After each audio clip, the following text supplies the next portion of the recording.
যত বড় লোক সব অভাবী। গরিবেরা যদি বড় লোকের কাজ না করেও ভঙ্গু, ও জনমের মতো ভঙ্গু। ওর খানা পাকায় দেয় কাজের লোক, কারণ বিয়া করছে চৌধুরী বংশের মাইয়া, পাক কইরা খাওয়াইতে পারবে না। আগুনের কাছে গেলে চেহারাটা ঝলসে যাবে, এই জন্য বউ দিয়া পাকায় না, কাজের মাইয়ার হাতের পাক খায়। কপাল কত সুন্দর! এমন কপাল আপন স্ত্রীর হাতের খানা কপালে নাই। ওরে আল্লাহর গোলাম,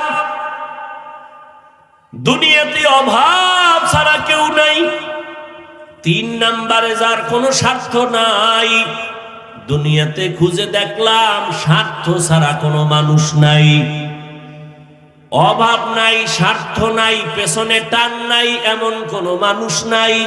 তবে হ্যাঁ, একজনই মাত্র পাবো যার 3টা দুর্বলতা নাই, পেছনে টান নাই, স্বার্থ নাই, অভাব নাই। তিনি হলেন একমাত্র আমার আল্লাহ।